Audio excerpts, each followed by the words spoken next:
एक छोटे से गांव में पूजा अपनी दादी के साथ रहती थी। उन दोनों का एक दूसरे के अलावा दुनिया में कोई नहीं था।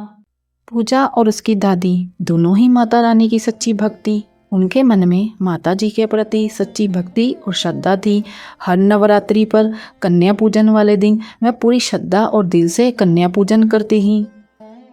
पूजा रोज सुबह जल्दी उठकर फूल तोड़ती और उन फूलों को मंदिर के बाहर ले जाकर बेचती और उन फूलों को बेचकर जो भी आमदनी होती उससे उसके घर का गुजारा चलता था।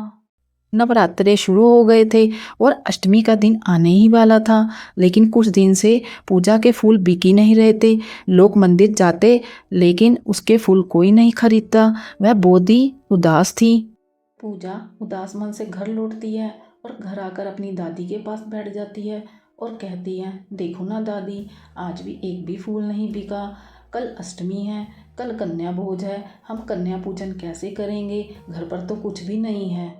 भी पूजा की दादी कहती है, बेटी पूजा, तुम व्यर्थ में ही इतनी चिंता कर रही हो। माता रानी सबकी सुनती है, वह हमारी भी मदद करेंगी। उनको सबकी चिंता है, हम कन्या पूजन जरूर करेंगे, वह हमारी मदद जरूर करेंगी, तुम चिंता मत करो। पूजा और उसकी दादी आपस में बातें कर ही रहे थे, तभी अचानक उनके दरवाजे पर दस्तक होती है।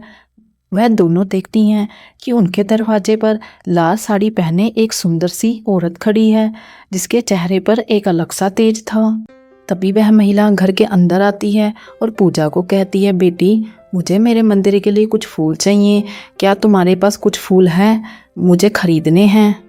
उस औरत की बात सुनकर पूजा बहुत खुश हो जाती है और फूलों की टोकरी उठाकर लाती है और कहती है, हाँ जी, मेरे पास बहुत सारे फूल हैं, बताओ आपको कितने फूल चाहिए। तभी वह औरत कहती है कि मुझे ये सारे दे दो, मुझे सारे खरीदने हैं। यह सुनकर पूजा और भी खुश हो जाती है। वह औरत फूलों की टोकरी पूजा के हाथों से ले लेती है और बहुत सारे पैसे पूजा को देती है। इतने पैसे देखकर पूजा चौंक जाती है और पूजा कहती है, नहीं, मुझे इतने पैसे नहीं चाहिए, मुझे तो बस मेरे फूलों की कीमत चाहिए। ये पैसे बहुत ज़्यादा हैं, ये मैं कैसे ले सकती हूँ? तभी वह औरत पूजा को कहती है, बेटी, आज अष्टमी का दिन है, मना नहीं करते, यही समझ लो कि ये माता रानी का आशीर्वाद है और तुम्हारी मदद के लिए भेजा है। तुम कन्या पूजन करो, यह तुम्हारे काम आएंगे। उसके बार बार कहने पर पूजा वह पैसे रख लेती है और वह औरत फूलों की टोकरी लेकर वहाँ से चली जाती है। पूजा और उसकी दादी दोनों बहुत खुश होती हैं और खुशी खुशी कन्या भोज की तैयारी करने लगते हैं। वह कन्याओं के लिए, कन्या के पूजन के लिए हलवा, पूरी और चने बनाते हैं। तभी छोटी छोटी कन्याएं उनके घर पर कन्या पूजन के लिए आती हैं। पूजा और उसकी दादी बड़ी ही श्रद्धा से कन्याओं को बिठाती हैं, उनके पैर धोती हैं और श्रद्धा से कन्या भोज कराती हैं। पूजा और उसकी दादी बहुत ही प्यार से और श्रद्धा से कन्याओं को पूरी और हलवा परोसती हैं और उन्हें भोजन कराती हैं।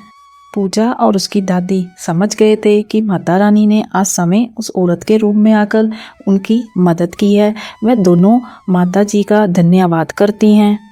तो देखा दोस्तों आपने कहानी में कैसे एक गरीब फूल बेचने वाली लड़की और उसकी दादी की सच्ची श्रद्धा और भक्ति देखकर माता रानी ने समय आकर उनकी मदद की।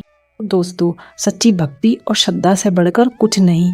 जो लोग भगवान के प्रति सच्ची श्रद्धा रखते हैं, सच्ची भक्ति करते हैं, जिनका भगवान के प्रति अटूट विश्वास है, भगवान उनकी किसी न किसी रूप में आकर मदद जरूर करते हैं। सच्ची श्रद्धा और भक्ति वो ताकत है जो हर मुश्किल को आसान बना देती है। तो दोस्तों, माता रानी की कृपा और आशीर्वाद हम सब पर बना रहे, हमारा जीवन यूं ही खुशियों से भरा रहे। जय माता दी।